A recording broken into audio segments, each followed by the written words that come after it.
Go Langley.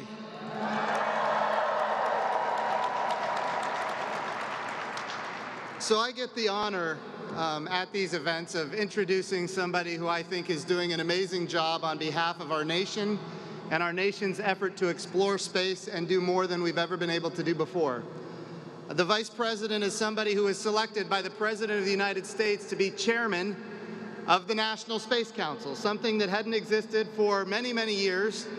And the President said, you know what, we need to bring back the United States of America to be the preeminent spacefaring nation, and we need to lead the world. And he said to the Vice President, he said, I need you to chair the National Space Council.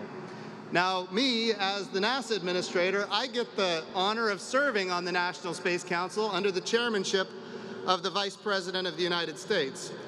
And I will tell you, he does not take this job lightly. In fact, he takes it very seriously, and he works every day to make sure that not only are we, creating very visionary capabilities, but at the same time, those capabilities and those visions are being matched with budgets. And I am proud to say that right now, we have the highest budget request in the history of NASA on the table right now.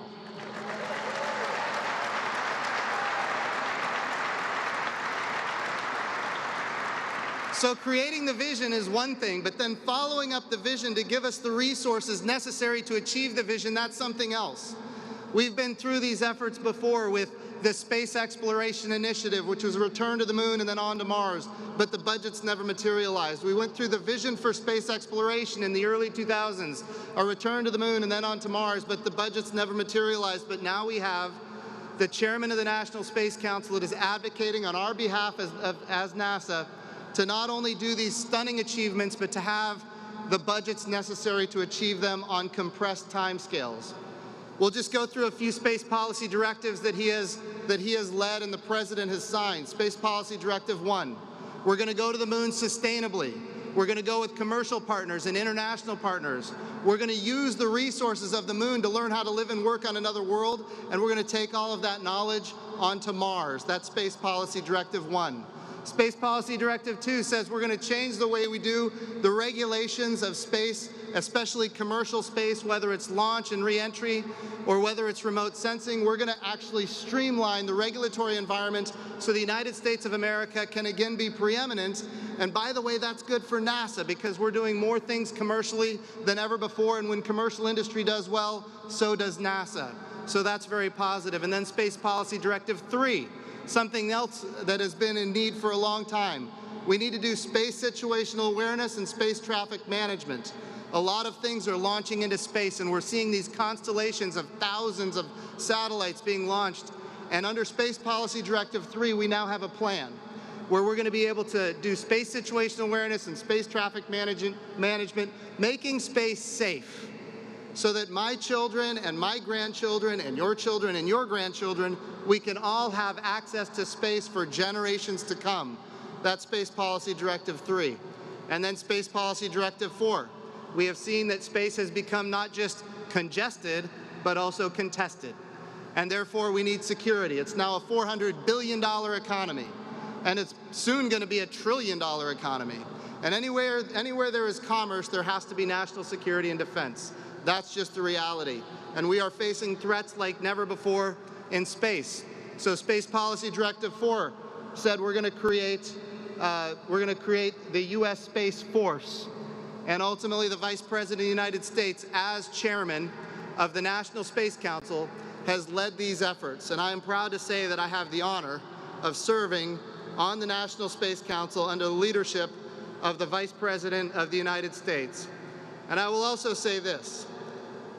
He has been, I don't know how many centers he's been to. I'll tell you one, he's been to the Johnson Space Center a couple of times. He's been to Marshall a couple of times. He's been to Kennedy a couple of times. He's been to Langley. He's been to Ames. He's been to JPL. We're planning a trip to Goddard. Here's what I'm telling you. He is not just about talking. He's about doing. And I will also tell you, he calls me every couple of days to make sure that we're achieving what he has told us we need to achieve. This is somebody who is absolutely committed to our mission, and we're seeing it with our budget request. Ladies and gentlemen, the Chairman of the National Space Council and the Vice President of the United States, Mike Pence.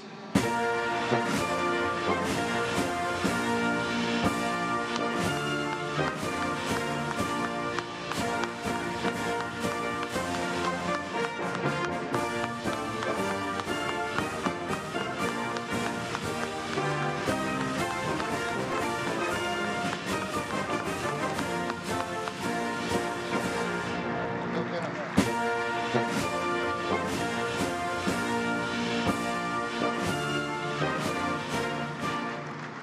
thank you all for that very warm welcome to Administrator Jim Bridenstine, Secretary Betsy DeVos, to Congresswoman Elaine Luria, and most especially to Director Clayton Turner and all of the incredible men and women who've been making great ideas take flight for 100 years. It is an honor to be here at Langley Research Center.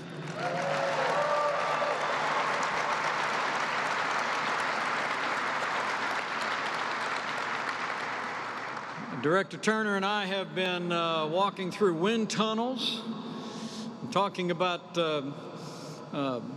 flights to the moon and to Mars and seeing the new technology coming together. And I have to tell you, Mr. Director, it's been truly inspiring. Although he said to me just a few moments ago, what inspires him most is all of you.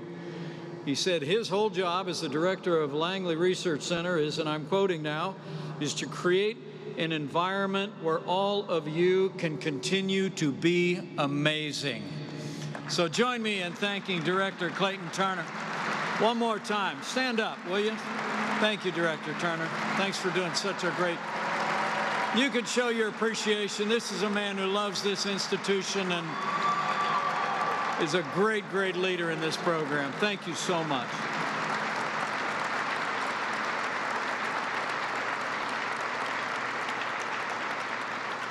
Really is great to be here with so many incredibly talented and brilliant men and women. You are part of a century of legacy here that's been enabling incredible progress in American leadership in space, and it's my great honor to be with each and every one of you.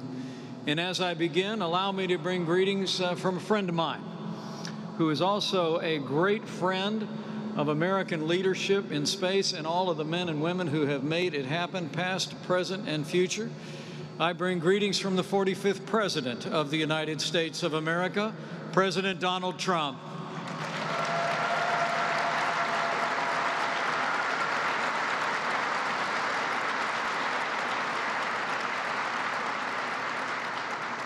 You know, as our NASA Administrator just said, from the earliest days of this administration, it's been my great privilege to serve as chairman of the National Space Council. I remember when we were campaigning for these jobs that the American people gave the President and I, he picked up the phone one day and called me, and he said, you know, I'm thinking of restarting the National Space Council. It had been dormant for 25 years. And he said, Mike, historically, the Vice President has chaired that National Space Council, and I wonder if you would have an interest. What I didn't tell him was that this small town boy from southern Indiana's favorite memories of my youth were sitting in front of a black and white television as we saw one small step for man become one giant leap for mankind. I didn't tell him that when our kids were very young, we actually vacationed at Cape Canaveral just so we could go see the rockets. I didn't tell him that all of my life, my imagination had been fired by American leadership in space. So I just said, when he asked me if I'd chair the National Space Council, I said, would I? Are you kidding? And it's been my great honor to lead the National Space Council that, thanks to President Donald Trump's leadership, has renewed American leadership in space. True. And being among all of you here at Langley Research Center, it's an honor to be with men and women who I just know, and I heard the latest on the progress that we're making. I know the men and women in this room are going to play a decisive role when, in 4 years' time, we return American astronauts to the moon and make sure that the next man and the first woman on the moon are Americans.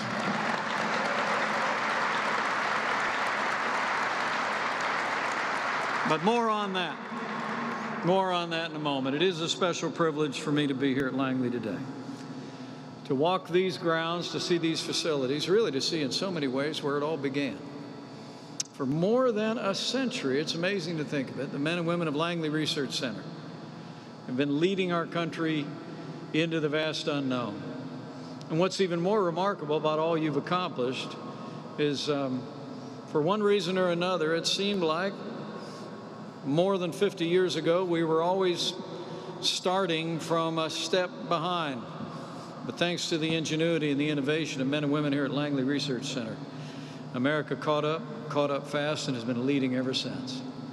You know, it's easy to forget that in 1917, when Langley was actually founded, the Wright brothers had launched the aviation age on Kitty Hawk just 14 years before. But at that time, I'm told England, Germany, and Russia had more than 1,000 airplanes. And while the United States only had 30. By the end of World War II, though, thanks to the groundbreaking research conducted at Langley's state-of-the-art wind tunnels, not only were American aircraft the gold standard of aviation design, but in a few short years, we would fly faster than the very speed of sound. And in fact, the man who broke the sound barrier just turned 98 years young last week. Let's hear it for General Chuck Yeager. And for all of you who designed the aircraft that went Mach 1 and beyond. There was another moment in history, too. It was 1957, a couple years before I was born. The eyes of the nation again turned to Langley when the Soviet Union launched Sputnik into orbit. The space race was on, and America was hurrying to catch up. Soon, the truth was, the Soviets would widen their lead by sending the first man into space. But the men and women of Langley were up to the challenge. They took President Kennedy's challenge to put a man on the moon by the end of the 1960s personally. In fact, it was your own engineer, John Hubble, who perfected the idea of just how to land on the lunar surface, and all the Apollo astronauts actually trained in these facilities. It's amazing to think that, and it's an incredible legacy. In fact, I'm told that it was in the docking simulator in this very hangar that Neil Armstrong learned how to land on the moon. Gives me chills to think about it. You know, and it was a testament to the preparation he received here that when he was asked what it was like to walk on the lunar surface, Neil Armstrong said, "Just like Langley." That's impressive. In the years that followed, you all continued to excel, continued to push our nation further into the new frontier, landing a spacecraft on Mars in 1976, developing the space shuttle, helping to build the International Space Station, where American astronauts have now served for more than 2 decades. Here at Langley Research Center, literally, you've led the nation and frankly led the world in the advance of science and technology. And I'd be remiss if I didn't another way that you all have pushed forward. For in your eagle-eyed mission and your focus, you not only broke the sound barrier and inspired the nation, here at Langley Research Center, you broke the color barrier as well, and all of America celebrates. It's true. You all know we're standing in the home of the legendary Hidden Figures, African-American women, also known as human computers, who despite the injustice of working in a segregated facility, lent our nation their incredible intellects and talents and helped us not only win the space race, but also become a more perfect union. Like one of the first African-American women to work for NASA. She was born in West Virginia in 1918. She had a love for numbers even at an early age, I'm told. She counted everything. The number of steps to the road, the number of steps to church, number of dishes, silverware she washed every evening, everything. She counted. By 13, I'm told she was going to high school on the campus of West Virginia State College. 18 years of age, she actually graduated from that college. In fact, a couple of her family members just told me that she addressed the graduation at that college not too long ago. After graduation, she soon left her job as a school teacher to settle down to a quiet life as a homemaker until history came knocking on her door.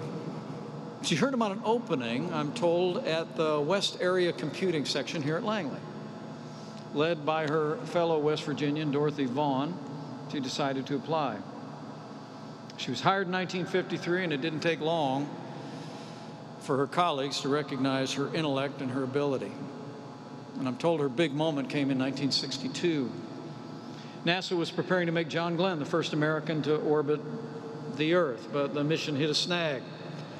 Although the engineers had used the best automatic computers available to calculate the exact trajectory of Glenn's space capsule, I read that he wanted to be absolutely certain the machine's calculations were right. And John Glenn, history records, told them, "Get the girl and have her check the calculations by hand with her desktop calculating machine." And once she was finished, John Glenn was reassured. And he said, "If she says they're good, then I'm ready to go."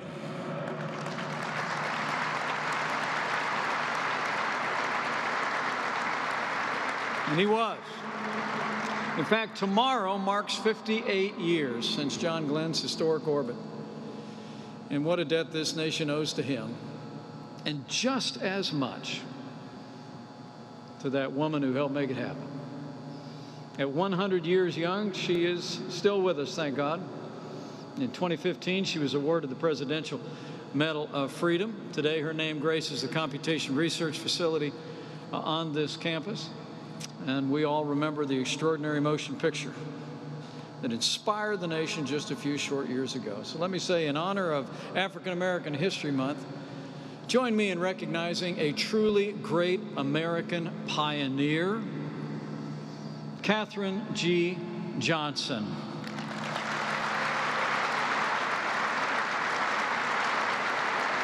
And join me in thanking her two incredible daughters, Joylette Heilich and Kathy Moore. Would you all please stand? These are two great ambassadors of their mom's achievements and of everything great about the American space program. Join me in thanking this incredible family.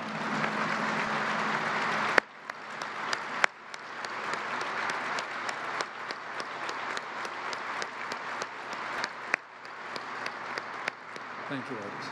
Thank you so much. You know, we all owe a debt to many of the women of the Hidden Figures era, like Katherine, who broke down racial barriers while she pushed the frontier of human knowledge. Like another one, an engineer from Monroe, North Carolina. When she was a little girl, I'm told, instead of playing with her dolls, she'd take them apart and put them back together. Or she'd help her father work on his car, anything to learn how things worked. After graduating from Hampton University with a degree in mathematics, she heard about the opportunity to work here at Langley, become one of those human computers. Brilliant people gathered here. And NASA snatched her up, but she wasn't done yet. In 1975, after crunching data for 8 years, she decided it was time to start creating data. She asked her supervisor why men with a similar education to hers were being hired as engineers while women were not.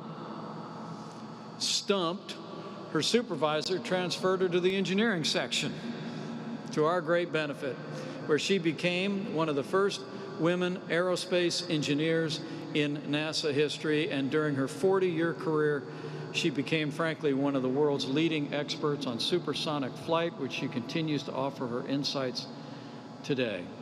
For her life, for her contributions, past, present, and future, to American leadership in aeronautics and in space, join me in recognizing Dr. Christine Darden. Dr. Darden, thank you for your leadership, for your example, for all you've done for America and for the space program.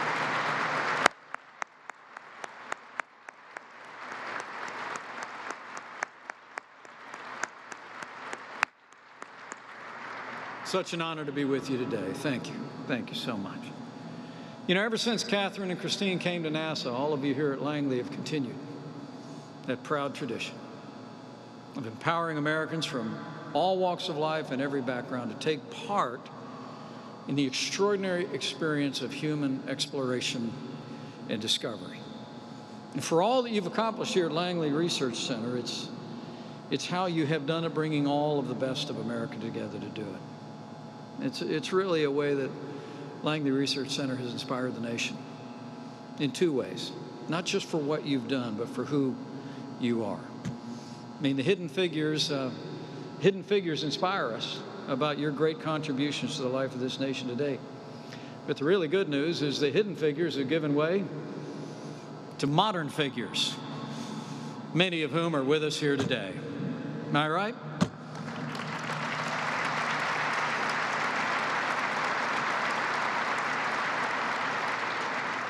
So, in fact, a couple I wanted to mention, join me in recognizing the first African-American Deputy Director of Johnson Space Center. She is with us here today and is truly an amazing American. And Vanessa White, where are you, Vanessa? I knew I'd written it down. Vanessa, stand up. Come on. She's here from Johnson Space Center.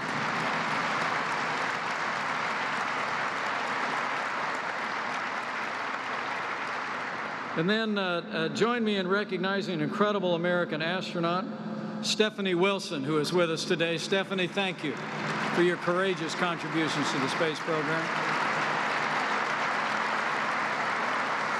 And I mentioned him before, but he just also happens to be the first African-American director of Langley Research Center. Clayton Turner, thank you. Thank you for your leadership and your example. Oh, great America. Truth is, people here in Langley have led our nation to dominance in the skies and in space. You've led us to important milestones toward a more perfect union. And now the eyes of the nation are turning on Langley once again. And I'm here today on behalf of the President of the United States to encourage you to bring your renewed energies to our new mission, maybe the most ambitious mission of all in the history of Langley. You know, in our first year in office, President Trump signed what came to be known as Space Policy Directive 1. We made it the policy of the United States of America to return to the moon and prioritize crewed missions to the lunar surface. And ever since his signature dried on that document, I know all of NASA and Langley Research Center have been busy at work. I was inspired to get an update on that today. I'm pleased to report to you as well that thanks to the efforts of so many of you here, before we even get to the summer, with the strong support of all of you, the United States will return American astronauts to space on American rockets from American soil. We're going back. And we're going back from the USA. It's amazing to think, Stephanie and I were talking about it, this courageous astronaut. It's been about 10 years since we grounded the American shuttle program. And since that time, we've been catching a ride from other nations up to the International Space Station. But those days are over. And the NASA Administrator will testify. I only call him about once a week to make sure that we're still on track. And I know the imagination of the American people is going to be fired. It's going to be fired anew as they see courageous men and women once again take that long walk, ride the elevator up, and climb into the capsule and return to space on American rockets. But as we renew our commitment to human space exploration, the President also made it the policy of the United States to return to the moon in a set period of time within the next 5 years. And the Director and I were talking about the fact, and I was inspired to hear that when the President gave me the privilege in Huntsville of announcing our intention to return to the moon within the next 5 years, he said there was someone who was planning to retire who said, you know what? I'm going to put off my retirement because I want to be here at Langley Research Center when we get back to the moon. And you got to thank him for it. Together, we're going to ensure that the first woman and the next man on the moon will be American astronauts. As President Trump said, we will return American astronauts to the moon for the first time since 1972 for long-term exploration and use. not only to plant our flag and leave our footprint, but once we get back to the moon, as the President said, we're going to establish a foundation for an eventual mission to Mars. We are going moon to Mars, and Langley Research Center is going to get us there.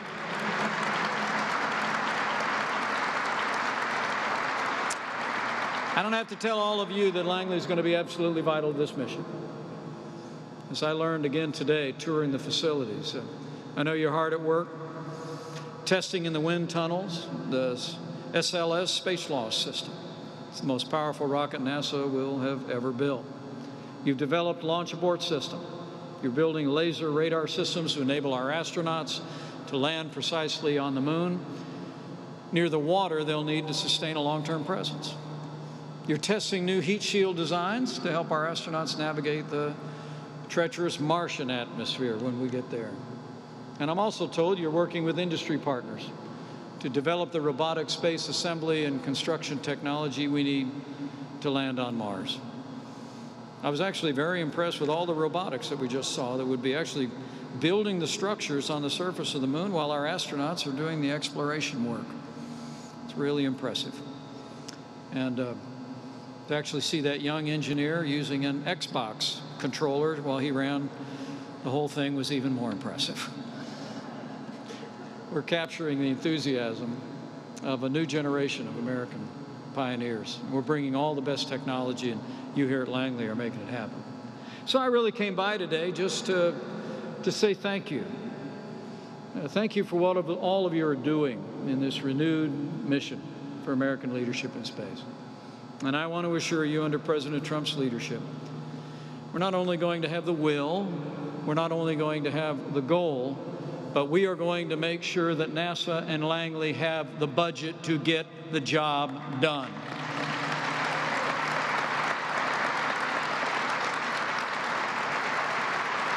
We're going to do it.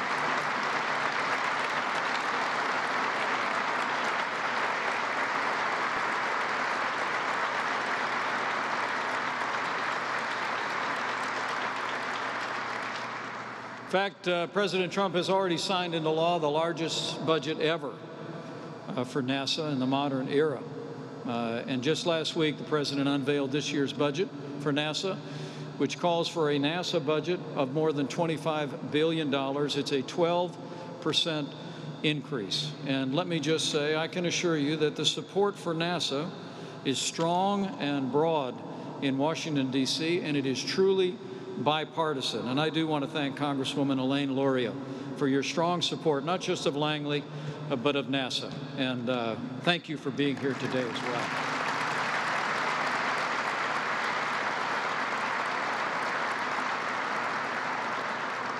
Now, of that amount, you'll be glad to know, of the $25 billion in our budget, more than $12 billion is dedicated to making the Moon to Mars mission a reality. We are putting the resources of the American people behind the goals that President Trump has set and that you all are going to be tasked to make happen. But we all know that we won't get to the moon, or Mars for that matter, by relying on government efforts alone. This is a nationwide effort, as frankly our space program has always been. Isn't that right? We need all hands on deck. We're not going back to the moon by ourselves. We're going to be going with your support, with the great support of all of the civilian leadership here at Langley and around the country. And we're going to be leading with new commercial partners and freedom-loving international partners as we pave the way back to the moon and Mars. That's why, frankly, under the President's leadership, we've taken decisive action to unleash private sector space exploration like never before. You know, the President puts it very succinctly. He wanted us to clear out regulatory hurdles to private space exploration because, as the President said, rich guys love rockets, and we want to let them build them and carry us back into space, right?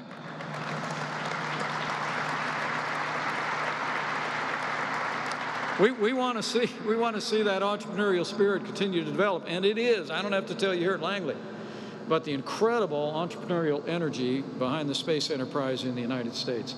You all are going to continue to be partners with all those private sector companies to make that happen. And I want you to know our administration is absolutely committed to making it possible for men and women in American businesses to meet our low Earth orbit needs, to provide for space tourism and to provide for the basics of space exploration and travel so that we can focus our energy on going farther and faster and beyond, getting back to the moon and then on to Mars, and leading mankind in human space exploration.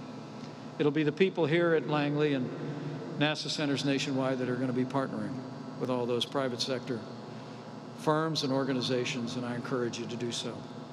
We've been hard at work streamline licensing regimes that oversee commercial launch, re-entry, and remote sensing operations.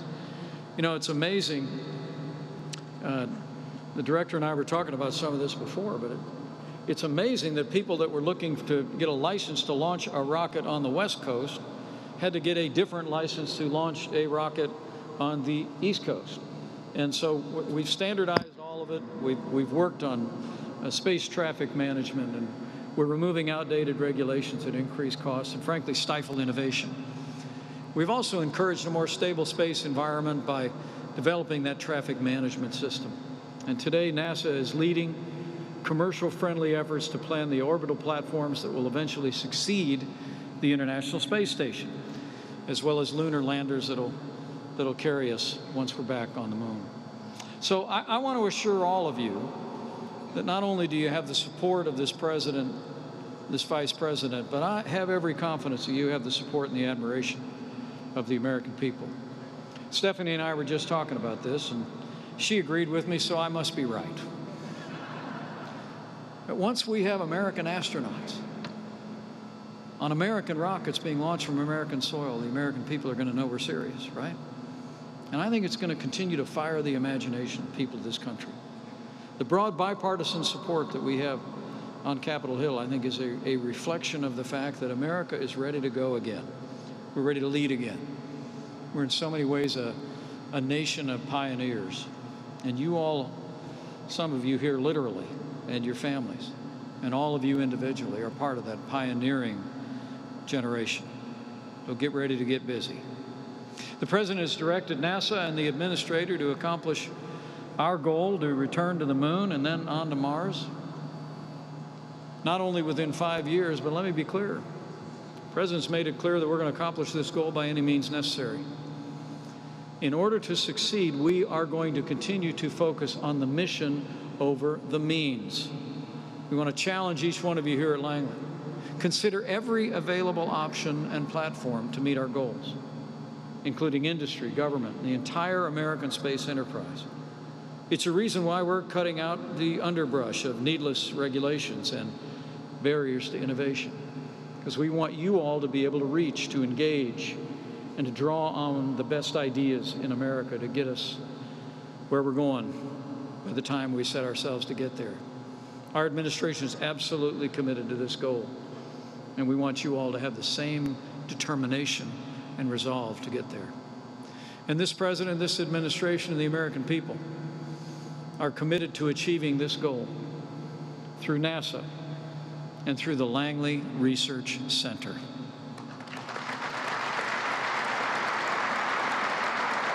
So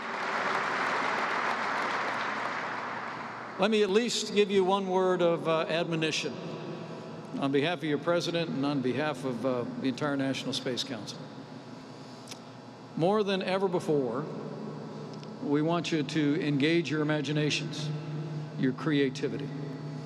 Challenge one another. You know, there's that old proverb that says iron sharpens iron. So I encourage you to come in every day with that same impatience and energy that, frankly, I heard in the voices of everybody that Director Turner introduced me to today. The enthusiasm as we walk through the center, the fire in their eyes. Just let that be in your eyes. And as I said before, we engage with the private sector, demand that they bring their best into this effort as we lead America, and America leads in human space exploration again.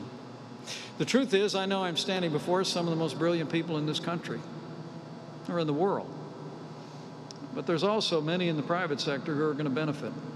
They're going to benefit from your knowledge, from your collaboration. We encourage you to reach out, to engage them in every appropriate way to help us achieve our mission. Keep building on the partnership that the American space program has always been in this country. You know, it's never been enough here at Langley Research Center to sit behind a desk and perfect theories.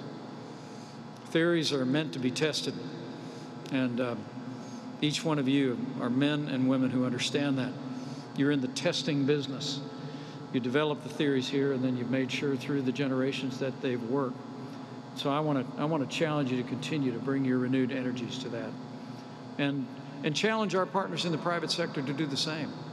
Give us new perspectives, know-how to make the ideas and the goals of the American people a reality. Innovation never happens in a vacuum. Langley's been proving that now for a century. So we encourage you to bring it all together, bring the team together, challenge one another, and challenge our partners around the country to join us. And the best ideas come from debate, they come from testing, they come from conflict. So I just encourage you to get out of the office, keep working hand in hand with all of our partners around the country, and know that we're going to have your back every step of the way. And in the midst of all of that, I just encourage you to have faith. Have faith in one another. I mean, you all are 100 years into an extraordinary enterprise here at Langley Research Center. It's humbling to think of all the history that's passed through this place. And here at Langley, you have a tradition of excellence, of open-mindedness, of partnership, of collaboration, innovation. Now more than ever, we need you. We need you to continue that tradition as America renews our leadership in space. But just believe in one another, in the limitless capacity of the American people to accomplish any mission once we set our minds to it. It's what we proved when I was a little boy, when a president gave a speech and said we would land a man on the moon by the end of the decade. And I had an astronaut tell me not long ago what was remarkable about that is we didn't know how to do it. We didn't have the equipment to do it. We didn't have the people trained to do it. But America did it. And we're going to do it again.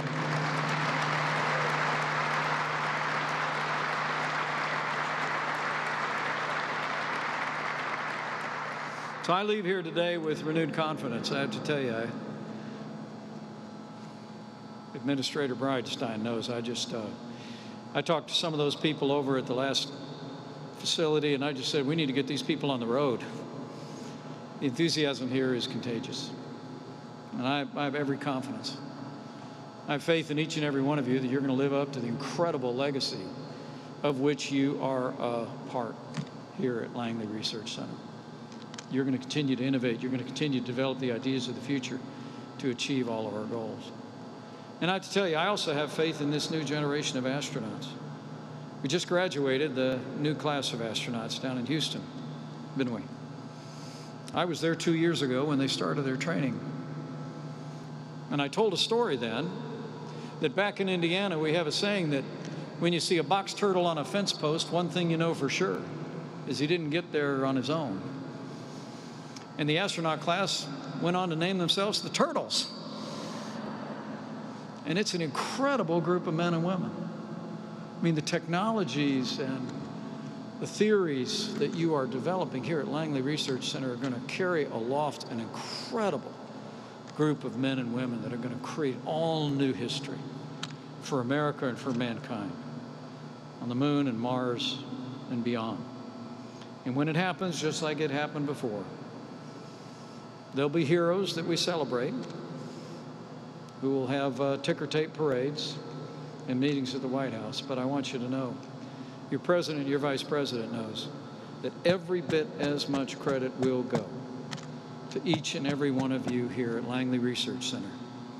You made it happen before, and we know you'll make it happen again. And we know as you do all of your work, you'll make sure that all those courageous Americans are able to go into space as safe and secure as our abilities will allow them to go. And I also know that for millions of Americans, as we renew our commitment to human space exploration, we'll say that old prayer that Americans have prayed throughout our history for our explorers and all those who go into harm's way. In the name of America, in the name of freedom. That those who rise on the wings of the dawn, who settle on the far side of the sea, even those who go up to the heavens will know that even there, His hand will guide them, and His right hand will hold them fast. That'll be our prayer. Strong leadership of America in space, made possible by our heroes and made possible by Langley Research Center. So keep up the great work. We're going, Langley, and we're counting on all of you. Thank you very much. God bless you, and God bless America.